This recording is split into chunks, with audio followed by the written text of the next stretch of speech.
All right, DJ LeRoy. Hey, Night Watchman, how you doing, buddy? I'm good, man. How are you? Not bad, not bad. I'm still trying to adjust because, as you know, last week one of our good partners, one of our good friends, and a real fixture in the Harlem community transition, and that, of course, being Jeff Hamer. So I'm definitely, as you say, still trying to process that. You know? Yeah, yeah. Yeah. So we're in the middle of spring, and we're all optimistic that things are returning to some sense of normalcy. And this is a special show because we are featuring restaurateurs that have survived the pandemic and are still going forward. Good, good, Mhm. absolutely. So yeah, I mean, first person I'd like to bring up here, Bob. Has as not only is she a restaurateur with I'm going to say like two under the belt, and that of course being a flagship Lido, and the other now a more recent iteration, BIXI, new concept. She is also the co-president of the Frederick Douglass Boulevard Alliance, which is a merchants association that focuses on that commercial corridor of Frederick Douglass Boulevard. We have Miss Susannah Koteen. Susannah, how you doing? I'm okay. How you doing, Curtis? Good, good. So, Night Watchman, what do we got? Our second guest, we have Rahim Diallo from the Ginjan Cafe, which is on the corner of 125th and Park Avenue in the Corn Exchange building. It's a business that is run by him and his brother. And they are relatively new, and we're really just starting to get their transaction when the pandemic hit. So we're pleased that we're seeing them on the other side of it. So welcome, Rahim. Thanks, Bob. Thanks, Curtis. Thanks for having me. Absolutely, absolutely. So, I guess we want to start out with your journeys. So do tell, Susannah, your journey in terms of becoming a restaurateur. What was it like? Well, I worked in restaurants sort of all my life, or all my working life. So since I was about 15 years old, and in college and after college, and then I was I moved to Harlem in 1998 and opened a coffee shop, actually for Artemis Construction K&R Realty, because they wanted a coffee shop on 108th in Columbus, and I did that for 3 years. And then, I was quite young at the time, and I went on to event planning and catering. And then, actually, I took some time off because I had breast cancer. Then when I was getting better and ready to come into the working world again, the 117th and 8th Avenue, there was a restaurant there that wasn't doing that great, and I knew my former partner, who's since passed away, and he wanted to close and reopen and start it again. And I kind of had always wanted to have my own restaurant, so it seemed like the right thing at the right time. That was a little over 10 years ago, and then that's when Lido became a restaurant. Beautiful, beautiful. Rahim, you and your brother, do tell. Yeah, so me personally, the way I got into the hospitality space, I started waiting tables in college. I pretty much, if I didn't work, I didn't eat. So it was an easy way to. I found I was driving a cab actually at the time, and early, like in my freshman year in college, and I noticed that my roommates were working half as hard as I was and making more money than I was waiting tables. So I decided to get a job waiting tables. It's really that simple. It was a capitalist move. And ever since I waited tables, I bartended, and after college, after undergrad, I went to grad school in Europe. And when I finished that, I moved back to New York for 2 years. Again, I was bartending here in New York City for 3 years. I went to Europe, came back, And after my master's, the plan was to, be an investment banker doing M&A work for clean technology because I have an engineering background. Mm-hmm. But instead, this was in 2014. But instead, my brother and I, we immigrated here in our early teens, and we had noticed that you find food and beverage products from all over the world in mainstream supermarket shelves, but hardly anything out of Africa.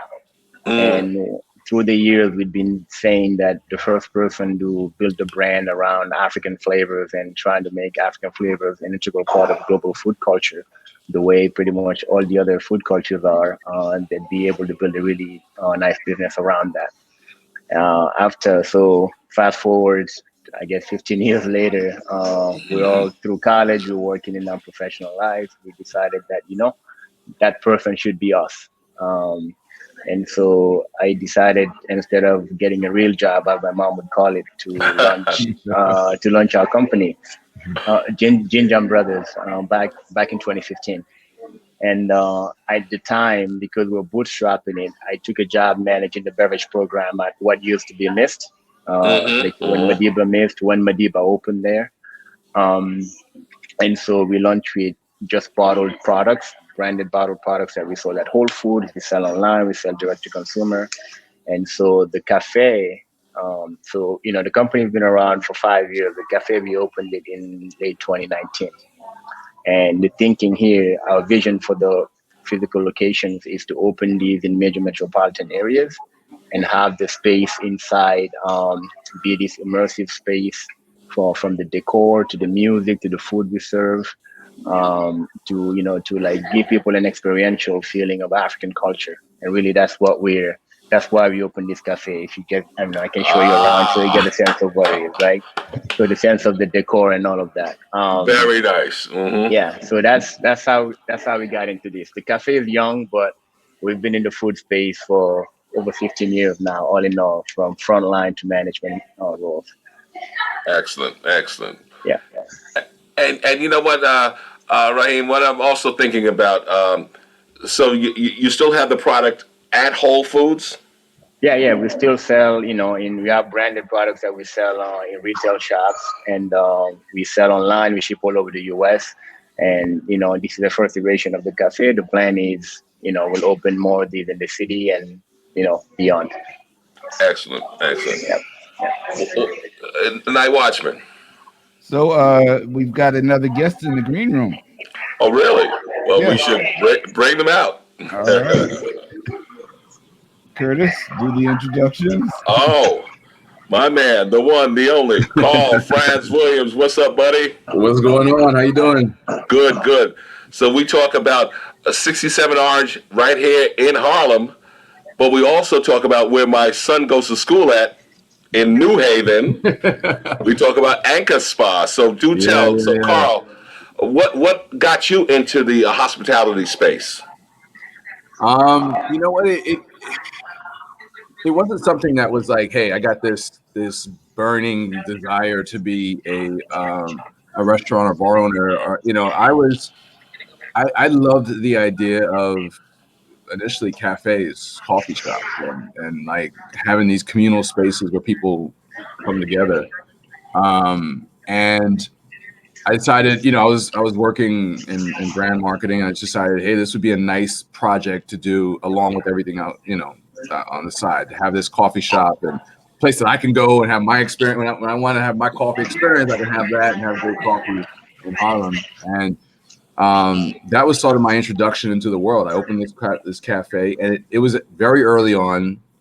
This was now 2005, so you call this like modern Harlem. This is very, sort of back at the start of all this, and it had such an impact on the community, and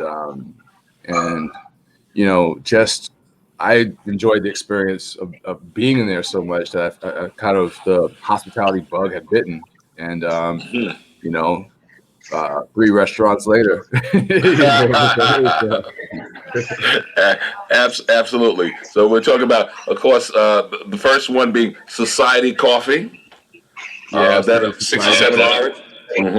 Right. Society Coffee, then 67 Orange, and Solomon and Cuff, and then the Anchor Spa. Absolutely, absolutely. So here it goes. The elephant in the room. You ready? COVID. COVID. Yeah. So, Susannah, when COVID hit and you understood that you had to shut down, potentially lay off folks, what thoughts were going through your mind? I mean, it was such a hard year. I know it's been really tough for everybody. When they said basically there was no more indoor dining, for us, pickup and delivery it's not enough to sustain us. Mm-hmm. And so, yeah, we closed, and then, then there was some indoor dining, and then there wasn't again. And when indoor dining goes away, we kind of don't have a choice but to close. I mean, there was PPP money the first round, but you had to spend 75% of it on wages. But we were closed. Wow. So, Mm-hmm. yeah, it was just it's been a crazy time. Gotcha. Rahim, do tell. Yeah, so when COVID hit, we pretty much only opened the cafe for a few months. We at a location that was already challenging to begin with, and just put it in put it in perspective. This building got renovated and had been sitting vacant for 5 years, and pretty much everyone had looked at it and walked away. And which is actually one of the only reasons we were able to get it, is because they really needed someone in here to anchor it. And so, things started a little slow, but by the time January 2020 came around, we're growing really, really quickly. Mm-hmm. And the pandemic hit out of nowhere. We saw our revenue drop over 3 days by 90%. And the following week, we shut down completely. So we closed for 3 months. And because of the nature of the location here, we, even when we reopened, this whole idea of being able to use the sidewalk, despite us having a really large one, was not really an option that's open to us. So, we cut staff, unfortunately, and Wow. and when we reopened, before we reopened, for the first 4 months, it was just my brother and I working 12-hour shifts, 7 days a week. We had just hired 4 people when the pandemic hit, and we ended up having to, let them all go. But we brought back 2 of them, and the other 2 have left the city essentially. Gotcha. Karl, do tell. 67 Orange. Yeah, I mean, so it's been a ride, man. I mean, we pivoted pretty quickly to doing takeout cocktails, and that was literally we furloughed the entire staff. It was just for a while it was just me. It was literally just me behind the bar making takeout cocktails and making soup because everything had to go out with food. So I'm chef, bartender, I guess server, delivery man, whatever. But then I got COVID. And so this was at the end of March, so very, very early on. And I ended up out for about 2 weeks. And so that was the only time we were actually fully closed. And then then I came back, and then a week or so after that, our GM came back, and then we slowly started, bringing people back in. But it's been, there's always COVID has obviously been very difficult for a lot of people. But I also see a little bit of a silver lining. For us, it was an opportunity to sort of reset and to refocus and to really start to work on any systems that were, a part of how we do business. So just really fine tuning everything. We didn't have anything else to do. There wasn't much actual restaurant running to do. So we were all right, let's work on the things that the backbone of what we do. And that's actually worked out really, really well for us and has paid us a lot of benefits on the side. So as business has, has come back up, we're actually better positioned than we were going into the pandemic. Gotcha. Well, one of the things certainly we know, and Susannah, you were one of the champions on this in terms of the whole open streets initiative that the city was launching. So providing seating, organizing in the actual street bed. Has that been a success in terms of helping the restaurants navigate some of these challenges? What would you say?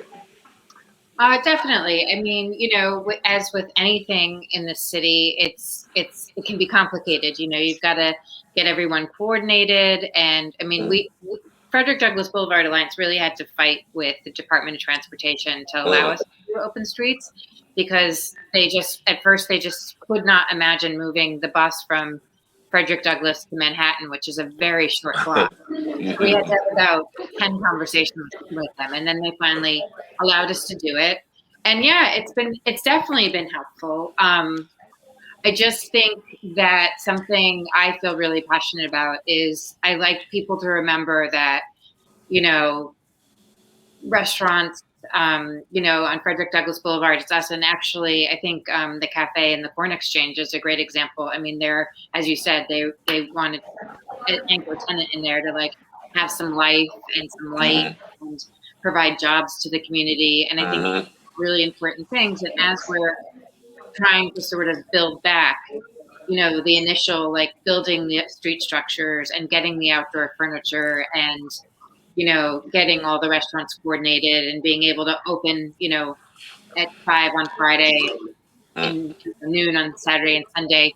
It all takes a lot of effort, and it's I mean, as Karl said, I guess the silver lining is hopefully when everyone's vaccinated and feeling more comfortable to go out, we'll be better than ever. But we've definitely taken a couple of steps back and hoping to do even more forward. But it's been a rough year for everyone. Wow. Oh, well, Curtis, we have another guest here, and his story is interesting because he opened up in the middle of the pandemic. Whoa. So joining us here now is Tito Trent from Tito's BBQ Station. Welcome, What's up? Tito. Welcome, buddy. Thanks for having me. I certainly appreciate the opportunity. All right. So do tell Tito. We've had everybody speak about their journey in hospitality, becoming a restaurateur. What's yours? Well, listen, my experience here at this restaurant in Harlem was very very challenging, only because it took me a year and a half to renovate this space. This space used to be a Subway restaurant, which, as most of you know, does not have a kitchen. And so my biggest challenge with the city was to build a kitchen in the basement, which is something very unusual for New York. So it took me a year and a half or so to open. And bottom line, when we were to open the second week of February is when we had to shut down. So it's been an uphill. Fortunately, with the allowance of more customers into the restaurant, things are coming up a little. Okay. Now, Tito, tell us a little bit about your journey into barbecue. Well, actually, I've been in the restaurant industry for over 20 years. I did spend 8 years in Texas. That's where I learned my barbecue in Dallas. And so I don't know how much you guys know about Texas, but barbecue in Texas is like religion for everybody else. And so it was interesting because up until moving to Texas, I didn't really get into barbecue. I didn't quite get the notion of someone waiting for me to cook for an hour, 2 or 3. And come to find out, my brisket is taking me 11 hours. Gotcha. So it's been quite a journey, and I'm really looking forward to spending more time at this space and hopefully working with my neighborhood. I must say, even though the opening was very difficult and tumultuous, I mean, we didn't really calibrate our equipment as we should have. The neighborhood has been really receptive and very supportive, and I'm so thankful for that. Excellent. Well, you know what? One of the other things I was going to ask, you had mentioned it too earlier, Rahim, in terms of the inability to be able to have the Open Streets initiative outside your cafe. So, Yeah. what have you done to pivot during this period? Yeah, so as I mentioned at the beginning, we launched this business with we have a packaged product as well. We have a line of packaged products, two at this point, and we have two more on the pipeline and more coming. So a lot of what we did during the pandemic, especially after we shut down the cafe, was to focus on just growing our business online, our direct-to-consumer business that already existed prior to that. So we just doubled down on that, try to stay very active on social media, just do more digitally. We organized, one of the things we did is we organized a way for our customers to buy a single bottle of our product that we normally don't allow, and we'll aggregate all of it every week and match the donation and take it to Harlem Hospital and other hospitals around the city. That worked out really well. People would come on there and actually started ordering it and shipping it to hospitals and nursing homes throughout the country. And we ended up getting a national commercial out of it through FedEx. So we just try to do as much digitally as we can, stay and engage that way. And beyond that, when they allowed us to reopen with limited capacity, we just came back and reopened, really mainly to just show, so our customers know we're still here. You're still here. That are still traveling. And yeah, that's really what we focused on. We renegotiated our lease. Fortunately, I think Susannah and I have the same landlord, K&R, and we managed to negotiate something that can kind of stabilize our overhead a little bit. And beyond that, we just try to staff it, just my brother and I, as much as possible, so that we can limit our overhead. Beautiful. So far, so good. Any conversations with the Africa Center at 110th and 5th in terms of your product? No. Well, they have they have Teranga down there in as one of the the hospitality spots they have, and we sort of the products we make there started making beverages along the same line, so there's no need for us to be in there. Gotcha. But no, we never really had a conversation. No. Okay. And Karl, certainly we know about 67 Orange here in Harlem. Do tell it, how is Anchor Spa faring in New Haven? Yeah, I mean, I do feel blessed. Both places are doing pretty well. I mean, 67 Orange, we got up to about 80% of our pre-COVID sales, and in November, second shutdown, things slowed down for us. But I mean, when we dropped back to, we were at the worst point of the pandemic, we were down to about 30-40% of pre-COVID, and then we got up to 80. Anchor is similar. We were doing, now we're back up to around 90% of pre-COVID, and they just announced, which is pretty cool, that they're lifting 100% of the restrictions in Connecticut as of May 19th. So there won't be any. We're already at 100% capacity here, but with 6-foot distancing and and no large groups, and a curfew of 11 o'clock. All that's going away in a few weeks, and it'll just be you have to wear masks when you're not at your table. So it's opened up a lot here, and business is back basically to where it was prior to pre-COVID levels. Gotcha. Tito, do tell your pivot during COVID. What are you doing differently here? Well, what I'm doing differently is we have been able to work on the equipment, so everything's online, is operational. We have done a lot of entertainment during the week. On Thursdays we have jazz. It brings on a really nice crowd. Friday nights we have more R&B and hip hop, and then Saturdays and Sundays we have brunches, and the brunches are 1 to 5. And it's been promoted online, and it's been really good. As I said before, the community has been really supportive. They will come in and enjoy the music and the food and the drinks, and they just spread the word. It says the food is great. I'm going to make sure that my friends come down here and give it a try. So I'm really happy about that, because they really lift up my spirit, because economically we are, most restaurants are really hurting to this day. But when you see that reception of the customer base, it gives you that extra kick to keep going. Okay. Night Watchman, you had mentioned, of course, that Tito taking a chance in terms of opening up the restaurant during COVID. And I'm also thinking about Susannah and her doing BIXI. Susannah, what were you thinking? Do tell. Very similar to Tito. We had already, planned. We also were putting a kitchen in the basement. I'm lucky that my husband happens to be a contractor. Otherwise, I wouldn't be able to do pretty much anything. So, we did a lot of renovations. So it was already in motion before COVID hit. And, we didn't have a choice. It was either, there was no question. You have to keep moving forward. So here we are, and BIXI's open, and people seem to be really enjoying it, and it's it's like having a new child. It's different from Lido, but it's we're excited about it. Absolutely.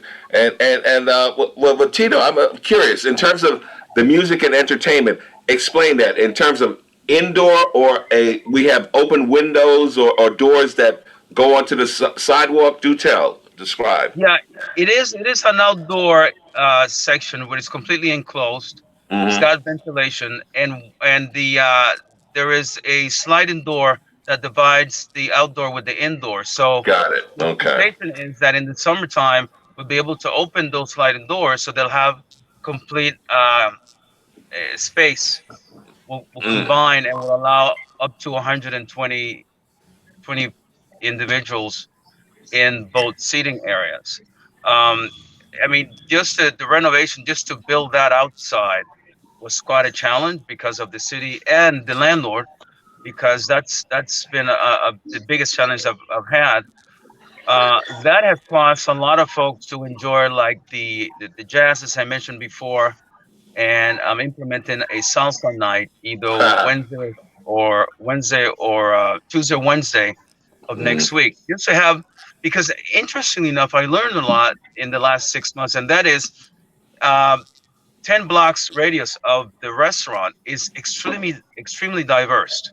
You have a very nice Hispanic community, you have a white community, you have an African American community, and everything in between. So what I want to do is to allow everyone within the neighborhood to have a taste of home, if that indicates anything. No, yeah, absolutely. Wow. All right. One thing I'm curious about you, Rahim, is knowing the Corn Exchange building was a beautiful building and whatnot, and that was a nice space when you showed the space there. Now, what's your pre-COVID your capacity? Yeah. And typically, what have you been able to do since COVID? Have you been able to bring in folks using the Metro North station? Do they stop it? Yeah, so folks using the Metro North, so in order for us to be able to bring them in, they have to actually be getting on the Metro North, right? Yeah. So so traffic in the Metro North is still fairly slow, but it's coming back little by little. Of the folks that are coming through there, given that one of the reasons we opened this location is really because of the Metro North, and it's a big transit corridor. And there's really nothing around here. There's no nice clean space for people to be in. So really, that's why pre-pandemic we're getting busier and busier, because once people find out about it, they come in, they'll keep coming back, right? Cozy is quiet. It's sort of a little oasis from what's a fairly rowdy corner. So at the worst of it, we were down to about 10% of our pre-COVID sales. Right now, we've recovered about 45 to 50% of it on, depending on the day, and that's been trending up ever since we opened back up last June. Nice. We just finished building a kitchen in our basement. We have a big basement, and this was in works long before COVID. Like we would have launched this almost a year ago, but we'll start doing African grain bowls. Like we'll start doing food essentially. So it'll be grain bowls, sandwiches, salads that will allow us to sell more to the folks that are coming in here. And also it will allow us to be able to tap into at-home consumption, so delivery platforms and things like that, so we can have proper meals and we'll run later hours. Okay. Yeah. So, how has delivery supported your respective businesses? Has it been helpful? Or I know with delivery you have overhead, extra overhead with the Door Dashes and the Uber Eats. But as far as pivoting, has that helped you guys be more sustainable? Well, in my case, it certainly has increased the traffic. The problem with these online services is that their fees are up to 30%. So that makes it really challenging in terms of profit margins. And as you well know, in Yeah. the restaurant industry, the margins are really tiny as they are. Yeah. So you have a challenge where either you increase the price for those services and have less traffic, or you keep the price point as is and you have more visibility. And hopefully, I'll be able to gradually change from the online services, the Uber Eats and the Grubhubs, to my personal website, and hopefully folks will be more receptive. But it is expensive. Yeah, I guess that's one of the questions I was going to say. Who has their own delivery platform? Anybody? No. So you all are using outside vendors. Okay. And you're right, Tito. Hold my barbecue. I'll pick it up. Okay. Okay. You got it. Carl, and in terms of delivery of cocktails, how's that been, man? Yeah, I mean, it's actually, so the whole takeout alcohol is something that was an executive order that the governor issued during COVID. So prior to that, there was no takeout alcohol from bars or restaurants. If you wanted to have a drink, you had to have it while seated at the restaurant. And it's one of those things that has been extremely helpful for our industry. Nice. I mean, it's at first it was just takeout, and people could come and grab a drink and go back to their homes, go to some place and a park, whatever, and enjoy a drink because they weren't able to go into bars and restaurants, and it really kept us going. And now it's become a pretty big part of our overall sales mix, is this part of this takeout and delivery. So I know that the industry is advocating to make it permanent, and hopefully we'll get that, because it's very important. I will say though that the pandemic has had another silver lining in terms of the requirement for any sort of takeout alcohol is food, and in fact, even within the bar, you had to have food with your alcohol. It's now that wasn't so pre-COVID again. The law was you could walk into a bar, have a drink, and leave. Right, that's it. You didn't have to have anything to eat. And with the pandemic, all of a sudden you had to have some food. And so, what we've seen is our food sales have doubled from what they were pre-pandemic. So we were, as a percentage of our business. So, we were 13-14% food, and now we're 25 to 27% of our sales are coming from food. So it's given us a more rounded mix. So it's the popularity of our food has really grown. So it's takeout and delivery is a big part of it, and it's an important part of what we've had to do to survive. Gotcha. How have you all dealt with the challenge of staffing, downstaffing, and restaffing? Man, I mean, it's been very difficult. I mean, there's a ton of, just Google restaurant staffing shortages right now. It is the industry is suffering, and a lot of people have decided that everyone wants to blame it on, stimulus. They got stimulus checks and they're getting unemployment, which for a lot of people is as much or more than they would have made working a long, really hard week at a bar or restaurant, right? But I actually think it's also more than that. I think there's the fact that people have some people have been waiting a year or longer for their jobs to come back, and so they found other things. They've moved on. Others have sort of just that they have lost. They're a little bit gun shy because even if they came back, they may have came back and got furloughed again. Our industry has been one of the hardest hit, and it's been for those who are in the industry. It made what seemed like the one industry where there's always going to be a job. All of a sudden, there were no jobs, and that's kind of a rude awakening or a hard thing to think about when you have families to take care of and your life has been about this industry. And so I think a combination of all those things is just making it really, really, people aren't there. And so at both of my places, we are, actively hiring, but we found it. I mean, it's been a challenge to get people in and we have, we retain our staff. When we get people, they stay and they come and they stay a long time. They love working for us. I mean, we direct deposit your bank and your check. We do all these other things to make sure that it's, we take very good care of our staff, but it is a lot of folks they're just not coming out. I also think it's in New York, especially. I think the entertainment industry and the restaurant industry are really closely linked.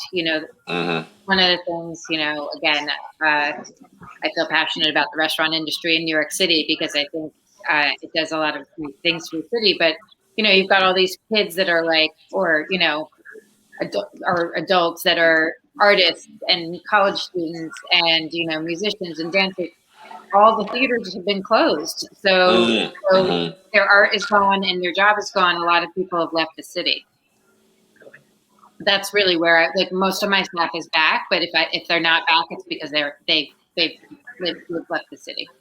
Well, one of the things that Frederick Douglass Boulevard certainly enjoyed pre-COVID had been the crawls. I mean, I sometimes used to live for them, So and hoping that they will come back. Now, certainly we do know with Frederick Douglass Boulevard Alliance, you guys have been able to coordinate a lot of the activities going on. What have you heard from the membership? What are they looking for? I think mostly right now we're really focused on the outdoor dining and when we're going to close the streets again this summer. So for the weekends, and I think that is really helpful for folks. And I think that's mostly what we're that. And we did a neighborhood cleanup recently, so we had a response. We had people out to sort of clean the street and. We started on Frederick Douglass Boulevard, but we went all the way to Morningside Park, and that was really well received. So we're trying to slowly sort of increase, beautify the neighborhood, clean up some of the trash, focus on some of the tree beds is going to be our ongoing goal. So those are the projects that we're currently working on. Gotcha. And Rahim, you've been dealing with, I guess, Uptown Grand Central, and how have they been in terms of working with membership and business owners? Yeah, Uptown Grand Central has been, they're I think the one bright spot about East Harlem in many ways. They do a really good job cleaning the corridor. In collaboration with another organization, I forget their name, that it's like a workforce development, and they have a big team that pretty much from 6 a.m. to around 8 p.m. they walk up and down 125th cleaning up, which it really, really needs. So that's been very helpful.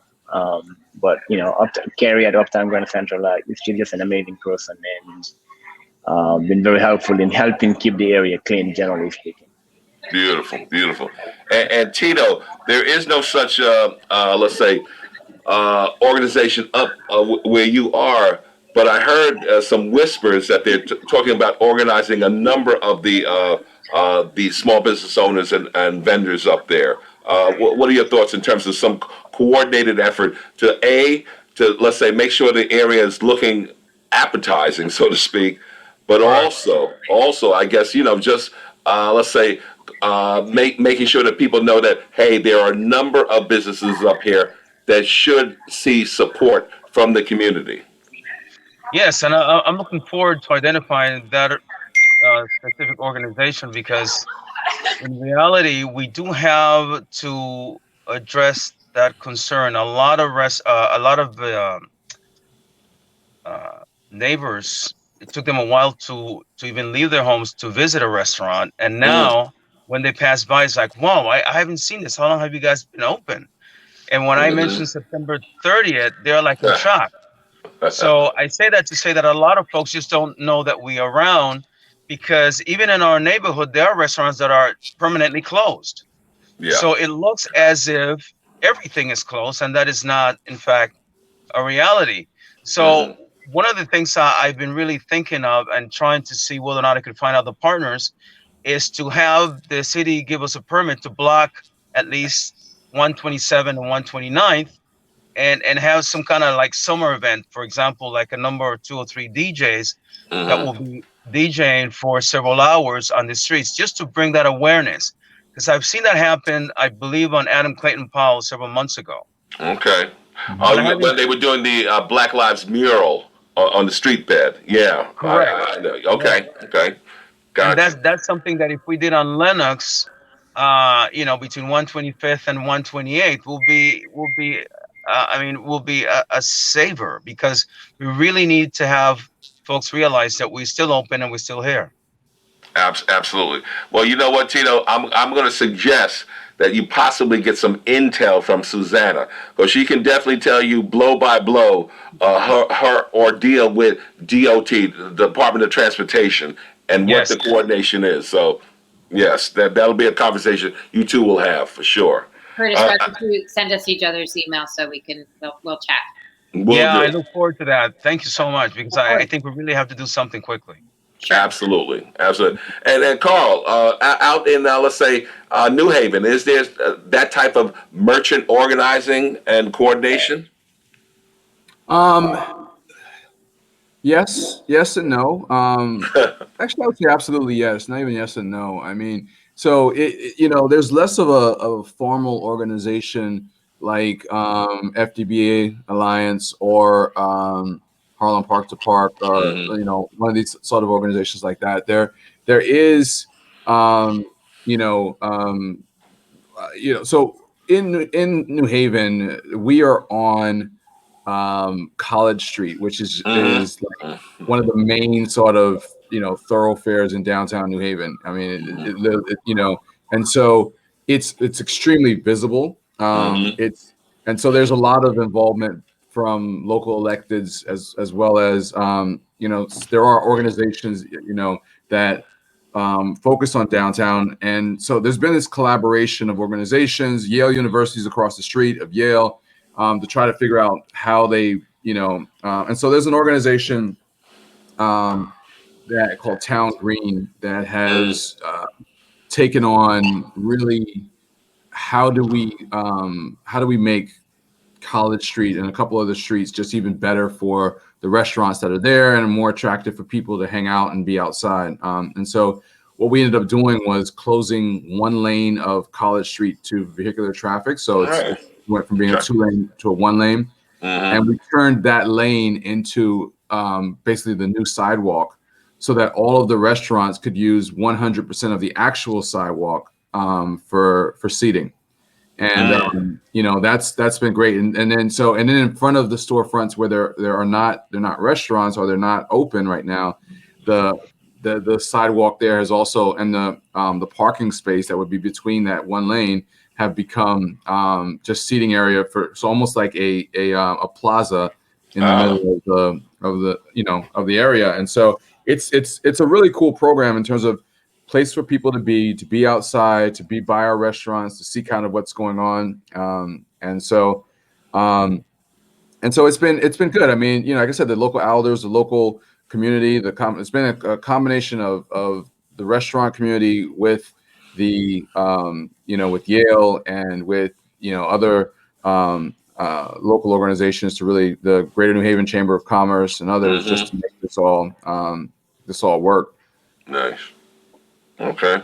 And Susannah, so if I heard you correctly, in terms of for the summer months, closing of the street on Saturday and Sunday. Friday night, Saturday, and Sunday. Yeah, like we did last year for the Open Streets program. Got it. So do tell. So let's say I'm in the Corn Exchange building, but I have a great product, and you know what? I'd like an opportunity to also expand the audience. Can I come to Frederick Douglass Boulevard and set up? So that's a great question. We really lobbied Department of Transportation last time to allow retail as well, because part of the mission of Frederick Douglass Boulevard Alliance is to promote all of the independently owned small businesses along the corridor, which includes, like, there's a dress shop close to me. Last time they said no. I mean, we also wanted, like, maybe some voter registration too. Last year they said no, but it's certainly something that we'll bring up again, maybe now that it's happened. So yeah, I'll ask again, and I'll certainly let you know. Okay, beautiful. All right. Now, I want to thank you so much. I know you got to leave in a few minutes. Yeah. Before you leave, I want to because I haven't been to your new restaurant, so I want you to tell me again the name and location, and also what's the food about there. Okay, thank you so much. So it's called BIXI, so BIXI, and BIXI is actually a mythical dragon in several Asian cultures. And it is Asian sort of tapas, like Asian small plates, and lovely cocktails created by Kwame, who's my business partner. He was a bartender at Lido for several years, and now he is our business partner, and he's really the face of the tea. Although sadly he's got COVID right now, so he's been out for a little bit, and will probably be out for another week. But we miss him and look forward to having him. So Lido, which is been around for over 10 years, is on the corner of 117th and Frederick Douglass Boulevard, and BIXI is just a few doors south, between 116 and 117 on Frederick Douglass Boulevard. Beautiful. Well, I look forward to coming by and checking it out. And I know, Rahim, you're going to have to leave us as well fairly soon. But just once again, just let people know where you guys are, and tell us also a little bit about what Ginjan offers. Sure. So our location is on 125th and Park Avenue on the northwest corner. It's 85 East 125th. And really, the whole premise of our brand is to make African flavors an integral part of the global food culture. So we offer traditional coffee shop fare, lattes, cappuccinos, and things like that. But we also have specialty beverages that are uniquely traditional beverages that you find throughout Africa. And we're in the process of launching our food program, which will be a variety of like a curated menu of flavors from all over Africa, starting in West Africa, but including the rest of the continent as well. Excellent. Great. All right. Well, my brother, I'm coming through there. Come on by. We need to chat. And we're going to expand the conversation, because at the very least, we also need to have you speak to the Durst organization, which is on that southwest corner, because they're going to be doing a major development there. So we're definitely going to talk. Yeah, we'd love to connect with them. Tito, nice to meet you. Carl, good to see you, brother. Yeah, same here, guys. Hopefully we'll meet again and have a drink. Absolutely. Yes. I'll come by and check out your spot. Definitely. Let me know. All right, brother. Ciao. Got it. Carl, I want to hear a little bit more about just your beginnings. I love, I did a little research and finally stumbled on why your restaurant is called 67 Orange, and I want you to talk a little bit about that. Oh, wrong. Yeah, so I come from a branding background. I was my career I was at Procter and Gamble in brand management, then moved to Pepsi in marketing and brand. And so my entire career prior to going into the restaurant space was about creating brands and making sure that those brands had deeper meaning. And one of the things that I've kind of discovered along my journey is that when you can connect to something historical, you can really give a deeper and longer, sort of depth to and meaning to your brand. And so, 67 Orange Street. So, when I started thinking about opening a bar in Harlem, looking back at the legacy of Harlem and all these great stories and the music and dance and sound, I started to think back about so where did all this begin? And the first free Black neighborhood in New York City was actually not in Harlem. It was down in south of Manhattan. It was it was a neighborhood called Five Points, and most people know Five Points as sort of like the gangs in New York era when it was all basically Jewish, Irish, and Italian neighborhood. But before that, it was the first free Black neighborhood. So prior to that, if you were Black, you lived outside the wall of the city. Once Five Points was the first place where Blacks were allowed to live inside of the city, inside of Manhattan. And so there was a bar that opened up there. It was called All Max Dance Hall, and the owner, we share the same last names. His name was Pete Williams. He wanted to create a very unique and special place. And whereas a lot of Black-owned businesses at that point were doing blackface, he felt like that was a bit demeaning, and he focused on dance. And so at his place, you had some of the best dancers in the world having these little dance-off competitions. There were shows, but one of those dancers started to combine some of the African dances with Irish dances and created tap dance. So, when I heard about this place back in the 1840s, which had such an important part in the overall New York community and art scene overall, it was the place to go, whether or not you were Black, white, or somewhere in between. And then it was the place where tap dance was created. I was just blown away by that story. And so 67 Orange Street was the last known address of All Max Dance Hall.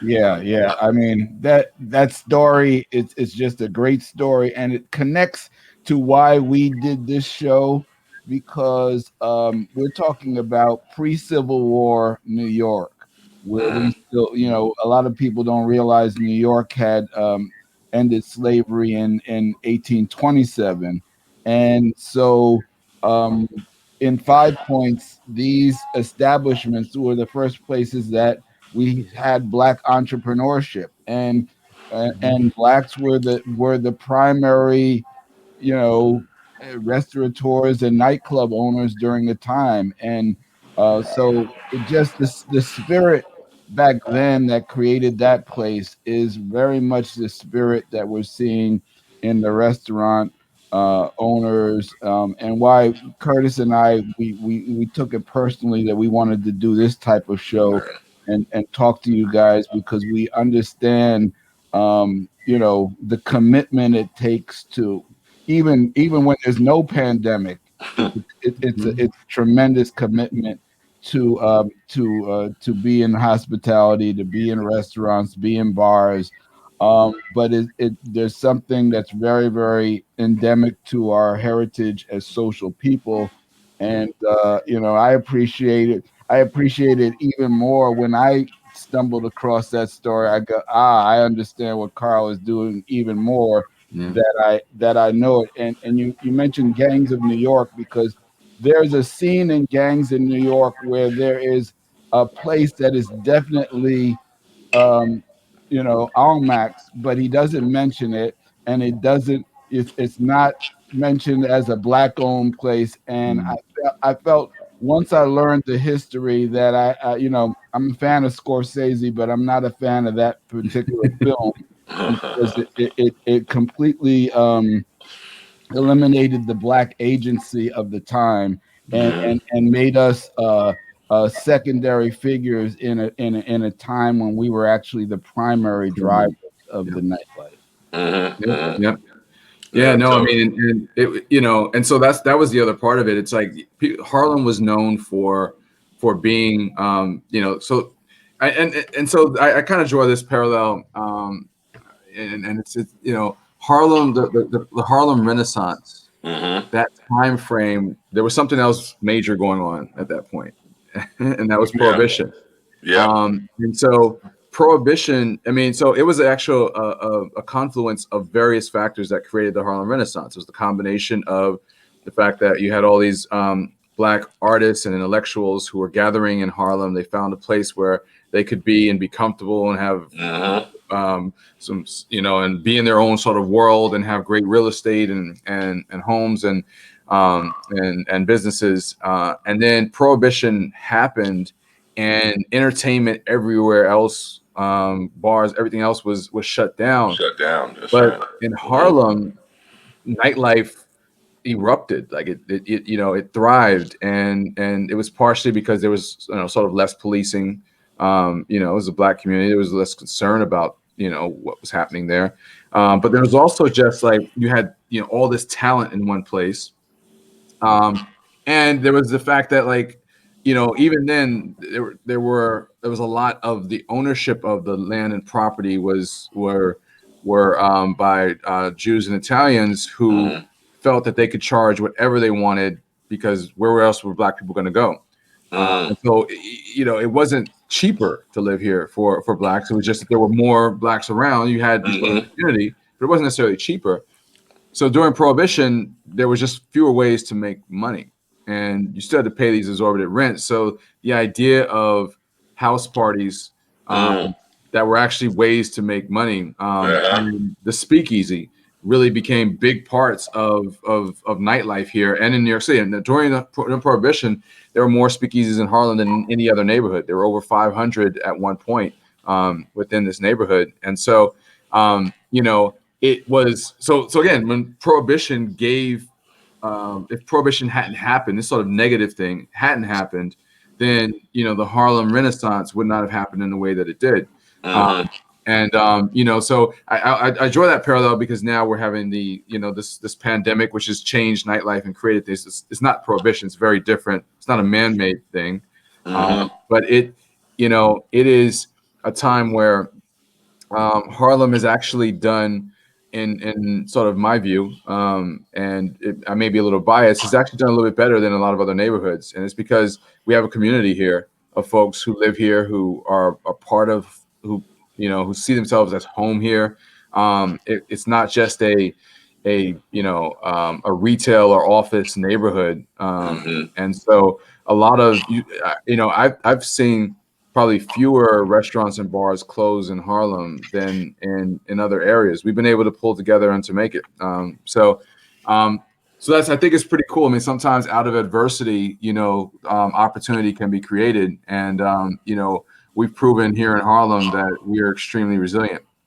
It's also the reason why 67 Orange was originally styled as a speakeasy. So we're not as much of a speakeasy right now because we have to there's seating outdoors and exactly. Really but you still have the velvet curtain, so it's good.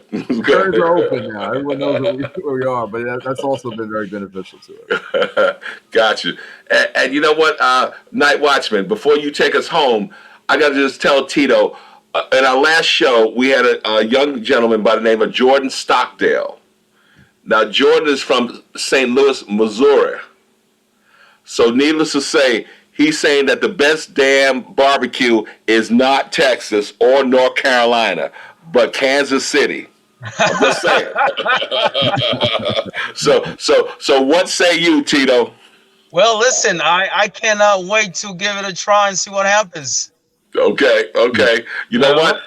Night Watchman, what we might have to do, we might have to get a Jordan and bring him up to Tito's. What do you say? There you go. Sounds like a deal. wanted to give Tito's a little flash there so people can check out his website and see what the menu looks like. There's some very, very interesting things. Now, before we go, Tito, tell us a little bit about your brunch menu, because I saw a few interesting things on that you got going on the weekends. What's in that brunch menu? Yeah, the brunch menu is one that was developed 2 months ago. Mm-hmm. And there was a lot of discussion as to how we wanted to identify the restaurant or the brunch time for the neighborhood. So we did a mixture of things that will attract, as I mentioned before, a diverse group. So we have egg benedicts, we have grits and shrimps, we have chicken and waffles, and then we have the basic omelets and the Spanish omelets as well, which is a lot of bell peppers and onions and so forth. So there is a little bit for everything, for everyone. And then we have the basic proseccos and so on. So the goal is to be able to attract everyone within the community to just drop by and enjoy a nice environment. Because I think for a lot of folks that come into the restaurant, they will never believe that it used to be a Subway restaurant. No. Yeah. The decoration and the feeling of the restaurant is one that I've always felt that we should have, and it's one that you walk in and you feel that you're in your neighbor's apartment or you're at home. And so that's the feeling that I try to create for that space. Yeah. Well, it's great for me. I've been in there a few times earlier when I was the only person in there, but my last couple of times, I'm loving to see the traffic in there, and we wish you the best. Yeah. Karl, of course, we've seen you around for years. We want to flash your website on there so people can, if you haven't been there recently, come back. So, NightWatchman, remember when I told you that there are certain restaurateurs who can go to the middle of Fifth Avenue, shoot somebody, and they won't lose my support? Karl is one of them, okay? That's all I'm saying. You don't have to worry. I'm not shooting anybody. Okay. Sure, but no, I appreciate that. I mean, he pours shots. He doesn't make takes. Yeah, exactly. Good one, NightWatchman.